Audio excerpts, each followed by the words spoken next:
A few days before Yunchan Lim rocked the music world in the final round of the 2022 Cliburn Competition, the eventual gold medalist had already created a sensation.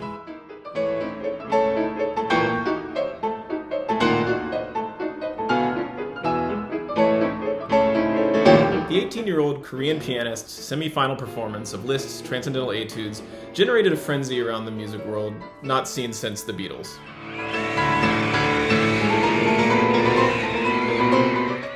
Or at least BTS.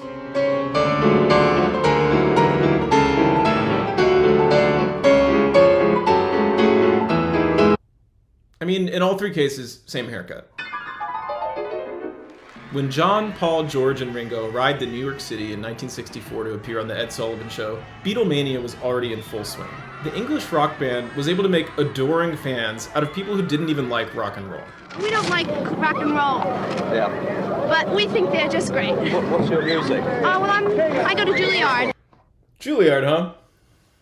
Why isn't she practicing? That's classical. It's all classical. But What is it? This is Italian arias and things like that. Oh, okay. She's a singer. There's actually a parallel response to Yunchan's performances. Even people who don't like Liszt's music, or classical music in general, were converted by Yunchan.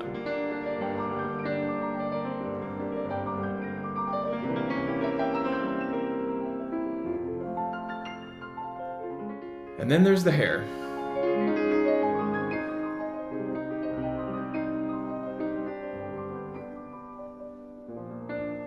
While his hair may have resembled the classic rock band's iconic bowl cuts, or BTS Mop-heads, Yunchan was going for something even more romantic era. 원래는 제가 리스트 곡을 연주하기 때문에 그 리스트 중에서 가장 유명한 사진 중에 팔짱 끼고 있는 그 머리는 올백으로 해놓고 약간 단발인 머리를 줘도 머리시기 때문에 제가 유전자를 또 곱슬머리 유전자를 받고 태어나서 제가 곱슬머리가 굉장히 심한 편인데 매직으로 풀었습니다. Before Beatlemania, there was Lisztomania, the term coined by poet Heinrich Heine during the 1844 Paris concert season.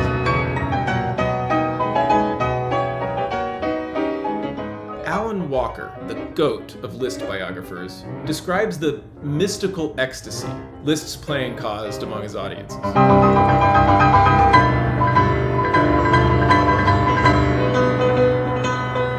Now, it's well known that Franz Liszt was in many ways the OG rock star, his virtuosic displays stirring especially women fans into fits of passion. Women would fight over handkerchiefs and gloves, attempt to cut locks from his hair, make bracelets out of broken piano strings. One woman even stalked Liszt in the street so she could go fetch a cigar stump that he threw in the gutter. And she wore the nasty, putrid thing around her neck in a locket.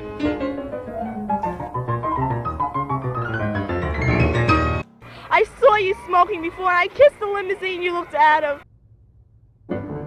While thankfully Yunchan didn't arouse quite the same level of crazed behavior as Liszt did, he did cause a sensation online, in articles and reaction videos,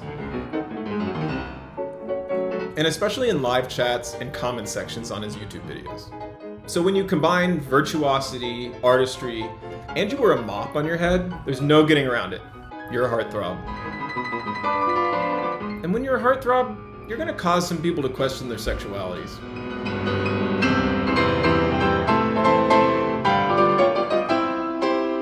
So what was Yunchan's reaction to his newfound celebrity after the Cliburn competition? 전혀 신경 쓰지 않고 Sorry y'all, but he can't love you and the piano. What's most important about Beatlemania, Lisztomania, and Yunchanmania is that in all three cases, the music that inspired the mania was damn good. I've also, of course, gone down the Yunchan Lim rabbit trail on YouTube, and I've watched, everything I can lay my hands on. He's an artist to the core. I mean, that to me sets him aside from a lot of competition winners. In this video, we're going to watch some of Yunchan's highly acclaimed performance of Liszt's Transcendental Etudes together. Joining me along the way are three special guests. South African pianist and piano professor at UT Austin, Anton Nel, who sat on the Cliburn screening jury in March. Pianist, composer, and music critic Jed Distler, the official gramophone blogger for this year's Cliburn Competition.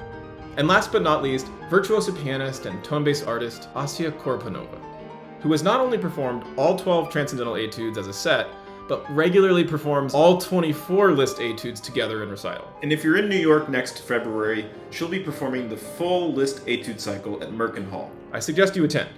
Just please, don't try to cut locks from her hair. If you sign up for Tonebase, you can check out her in-depth tutorials on 3 of Liszt's Etudes, La Campanella, Wilde Jagd, and Mazeppa. I'll also be joined, in a way, by the Cliburn YouTube live chat, so we can revisit in real time how viewers were slowly realizing they were watching not only the eventual gold medalist, but one of the finest young pianists of this generation. Okay, let's dive in.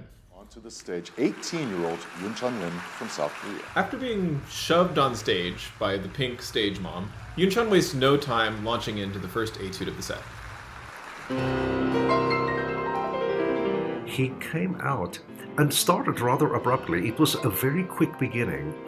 Normally he waits a little bit more, but he sat out and he started straight away with the first one, and of course absolutely nailed it.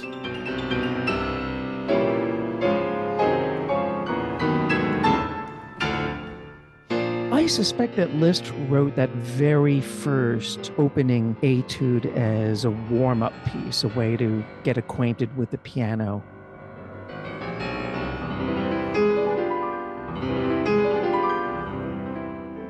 It's a display of an instrument. It gives you an opportunity to try all of the keyboard in all sorts of things. Passage work, a little bit of octaves, a little bit of chords.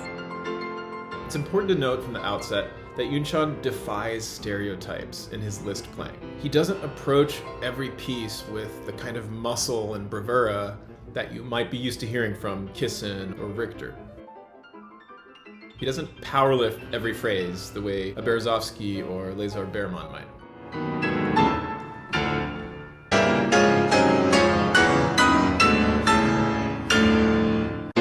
The way he shaped it and the dynamic trajectory really signified that we were in for an hour of something quite special.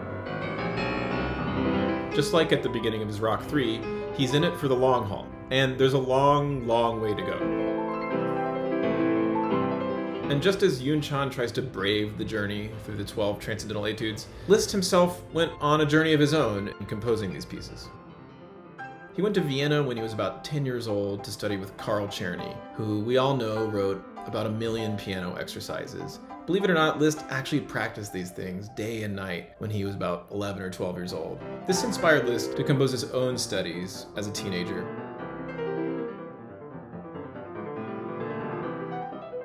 But over the next decade, Liszt would grow up and the world would change around him. And by 1837, he had completely revolutionized piano technique, and it was codified in his 12 grand etudes. Schumann wrote at the time that these studies in storm and dread could only be played by maybe 10 or 12 pianists in the entire world. Once Liszt's rock star days were behind him, in the early 1850s, he published the version we know today, dedicated to his teacher, Karl Czerny. Now, it's interesting to compare the mature versions to that teenage set of etudes that Liszt wrote. Liszt's final version of the Transcendental Etudes expands on his teenage studies. And these chromatic chords are the perfect example. So what we know as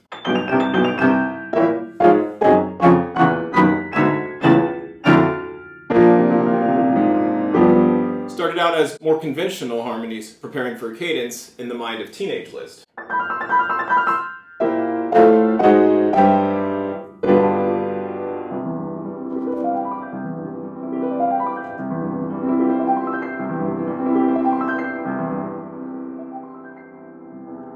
It's cute. Okay, I'm back in here now. So let's listen to how Yunchan times and phrases these chords.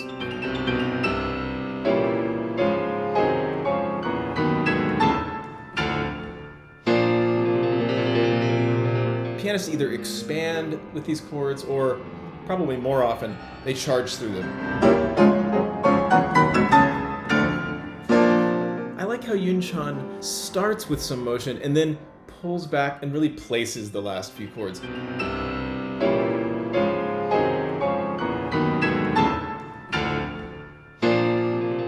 It really contributes to the sense of arrival. Now pay attention to Yunchan's control of dynamics in constructing phrases. Most pianists belt out the A minor chord at the top of this line, and that can definitely be effective. Yunchan chooses the opposite. So really skilled musicians, when they see the word crescendo, they turn into a little pussycat. Because if you don't play piano, there won't be any crescendo.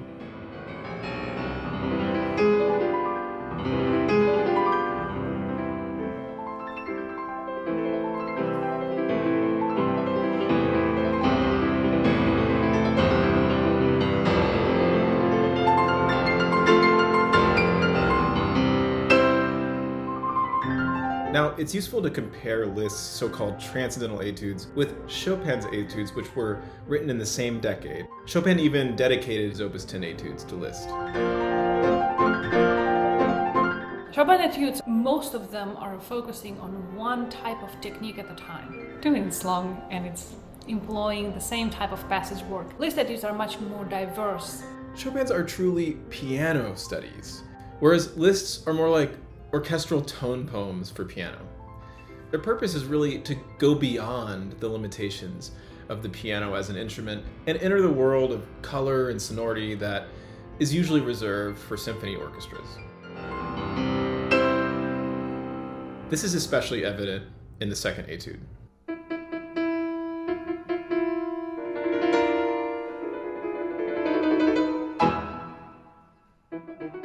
I can't listen to this etude without thinking of 2 composers.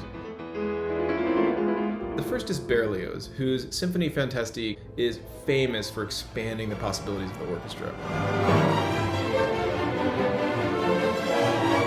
Liszt was absolutely floored by the piece the first time he heard it live, and he immediately rushed to the piano and composed his own completely impossible transcription of it.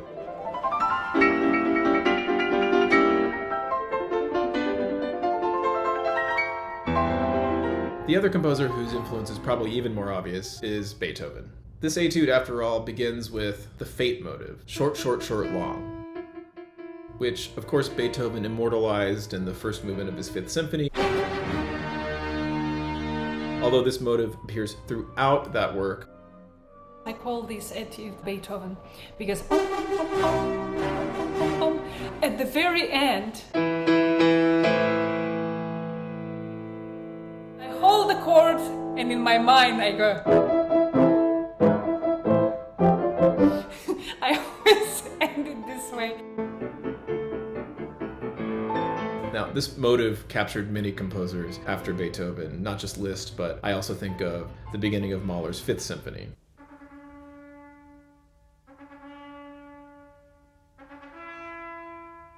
Now, I really think Yunchan approaches this etude, and really the whole set in general, as a conductor.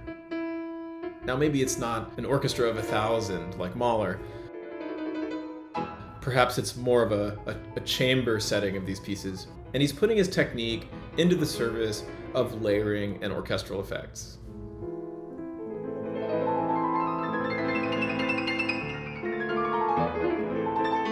With these things in mind, it's useful to compare Yunchan's performance to what I always understood to be the so-called reference recording of the Liszt Transcendental Etudes. And that is Lazar Berman's 1963 studio recording. There have been several versions that are considered references where critical consensus gravitates toward them. One has always been that of Lazar Berman. There is a sense of kinetic sweep and a real ferocity.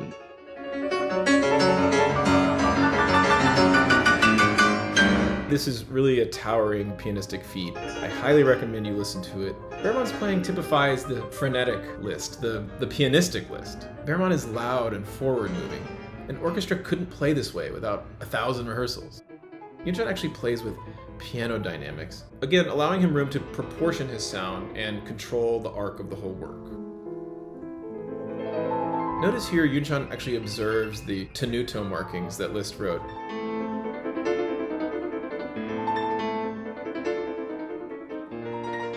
It's more orchestral. Berman sees these more as a punch.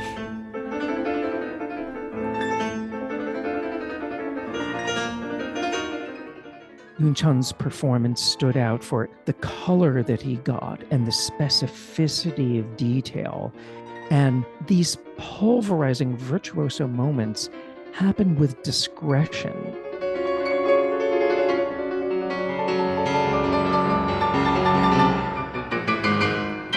You really had a sense of orchestrating where there was so much color and transparency and variety of voicing.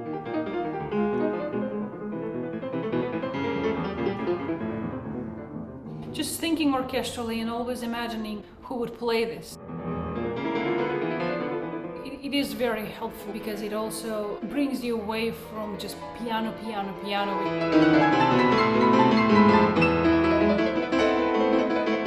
Yeah, a lot of trumpets and a lot of woodwinds in the number 2 for sure.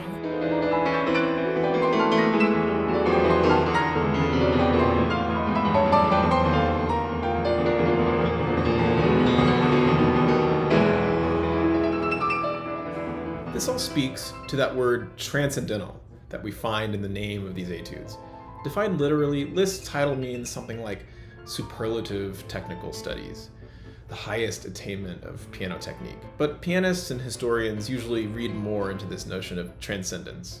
The word transcendental describes a place located far above the mundane level where bone and sinew do their work, and dwells within a spiritual realm where difficulties have no dominion. And only the music prevails.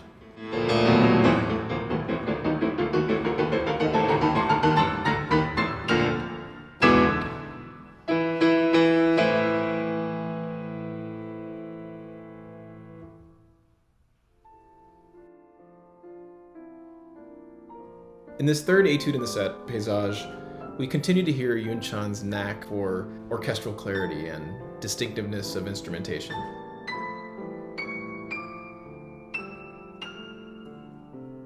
Now, this is kind of slow, doesn't seem so hard, so what is the so-called transcendent technique that it takes to play it?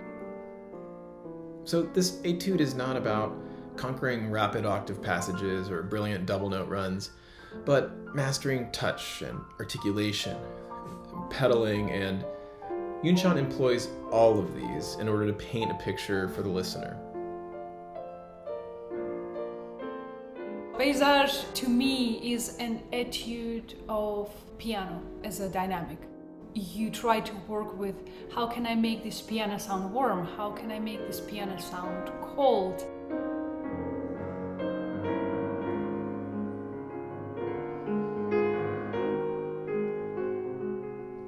Paysage translates as landscapes, and you can really hear Yunchan basking in sort of pastoral mood of this work. And in another nod to Beethoven, it's also in the pastoral key of F major. Yunchan was given a really beautiful image by his teacher Min-Soo Son when working on this piece. Min-Soo Son told him that when playing it, he should imagine taking a train back in time. So it gets really shimmery, like a early sunrise. If you work primarily as quiet as you can and only burst out when the final climax is coming in.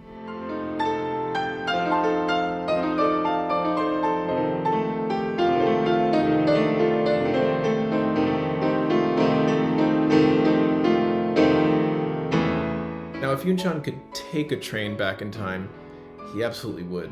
He has said in numerous interviews that he would have really liked to live in the 19th century, particularly in the Romantic era of Liszt. I can imagine Yunchan Lim in Paris of the 1830s, in the wake of the July Revolution, rubbing shoulders with Chopin and Berlioz and Balzac and Delacroix. And also the author Victor Hugo, whose poem Landscapes this piece was based on. Liszt was friends with all these people, and I definitely think he would have introduced them all to Yunchan. at the end of the piece, Liszt creates this really cool, almost fade-out effect. And keeping with this metaphor of a train going back in time, you can almost see the landscape disappearing in the distance into the future.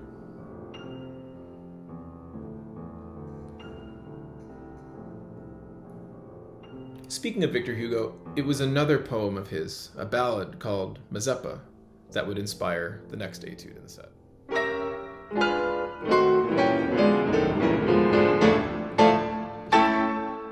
Mazeppa is one of the juggernauts of the 12 Transcendental Etudes.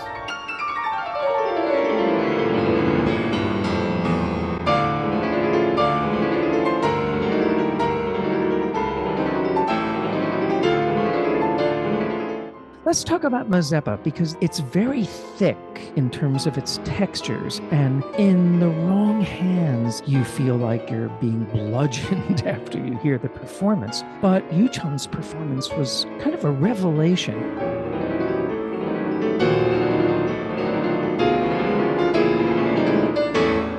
You really had a sense of long lines throughout the interpretation. The melodic shaping of the octave passages was very interesting. You got all the virtuosity and power they required, yet none of the two-dimensional banging that you often hear from pianists. Even in Mazeppa, his tonal control, I mean, there was never banging.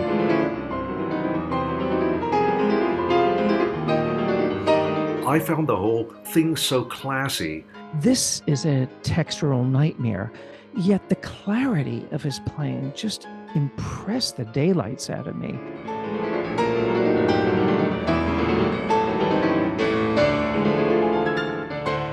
And something about his performance that I admired throughout the competition is the way in which he paces his physical energy. Because this set of pieces on its own is a kind of thing that could make a performer exhausted. And if you don't pace yourself, you're out of steam by the time you get to Feux and you've got a long way to go. I kind of feel that this performance was splitting the difference between the breadth and the color that Claudio Arrau brought to it.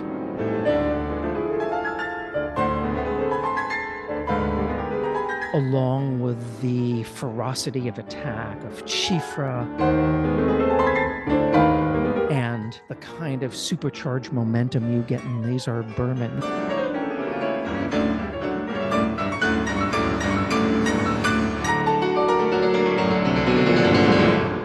Yet all integrated into this young pianist's hands into something which I thought was really original and really convincing. Liszt actually leaves his own fingering. Repeating 2 and 4 as well.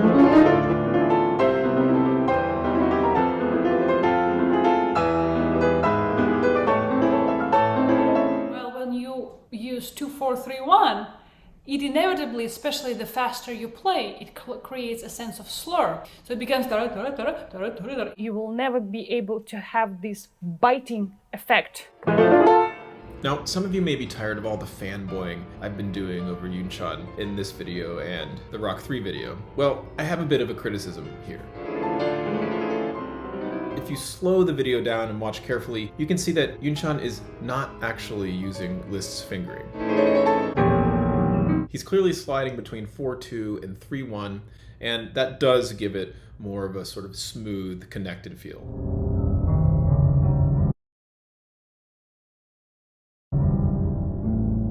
Compare Yunchan's to another former Cliburn winner, 2009 gold medalist Hugo Zhang, who has been touring this year with all 12 Transcendental Etudes. Hugo is clearly using Liszt's fingering, and the effect is awesome.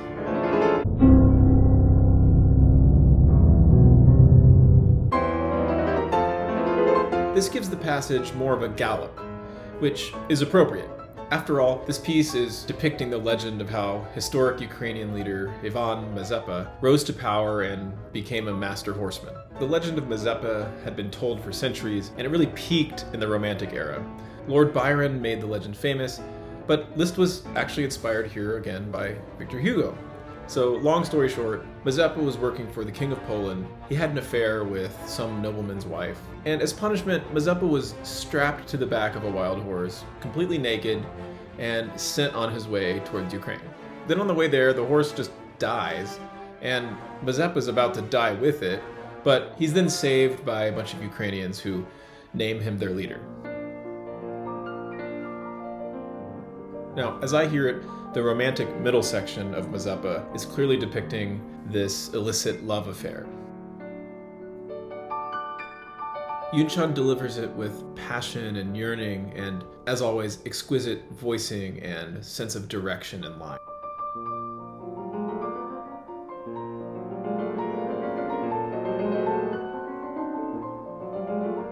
And this whole passage is a wonderful example of Liszt's novel techniques for combining melody and accompaniment between the hands.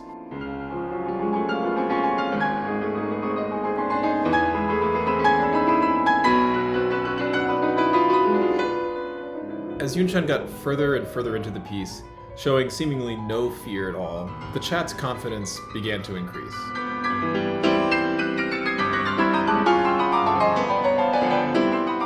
This guy David Fleming knows what's up.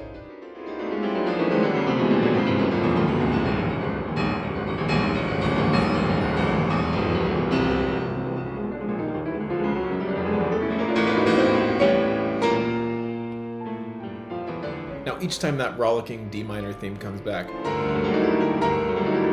Liszt compresses it further and further metrically. The third time, right after the love theme in the middle, I think Mazeppa is found out here, and this is where his punishment really begins. So I want you to imagine a pianist strapped naked to a piano. Now, imagine Mazeppa strapped to a horse, without any clothes on, being tossed around and jostled about by this crazy, crazy animal. We'll pick up here with the segue to the wild horse theme, and for those of you who doubted Yunchan's muscular abilities with the piano, just watch this.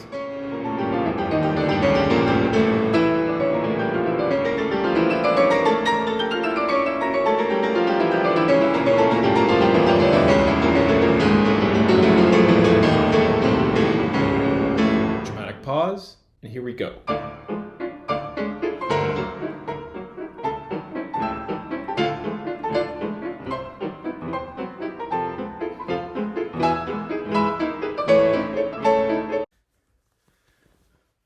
Can you guys just pretend you didn't see any of that? What really made me go wild in this section was Yunchan's sense of lilt.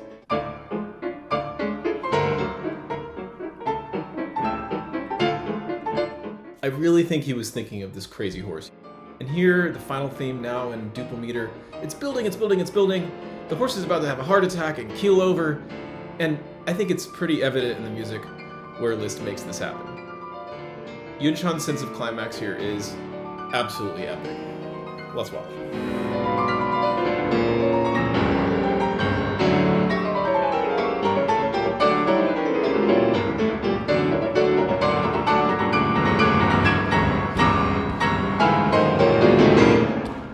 Now, stop it right there.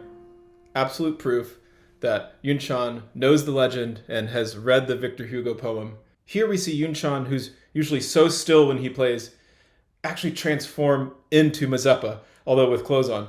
And he's taken down by the horse, and over the next minute has a near-death experience before being saved. You can hear Mazeppa almost taking his last breath. And at this point, while Yunchan lay there dying, the chat basically pronounces him the gold medalist.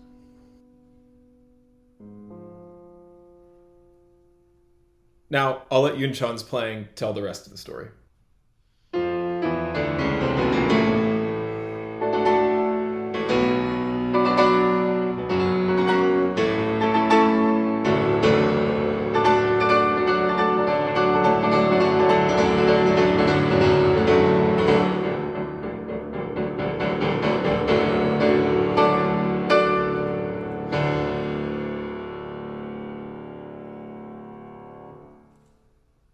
Sitting in front of the instrument and finishing something like Mazeppa and then facing Follets.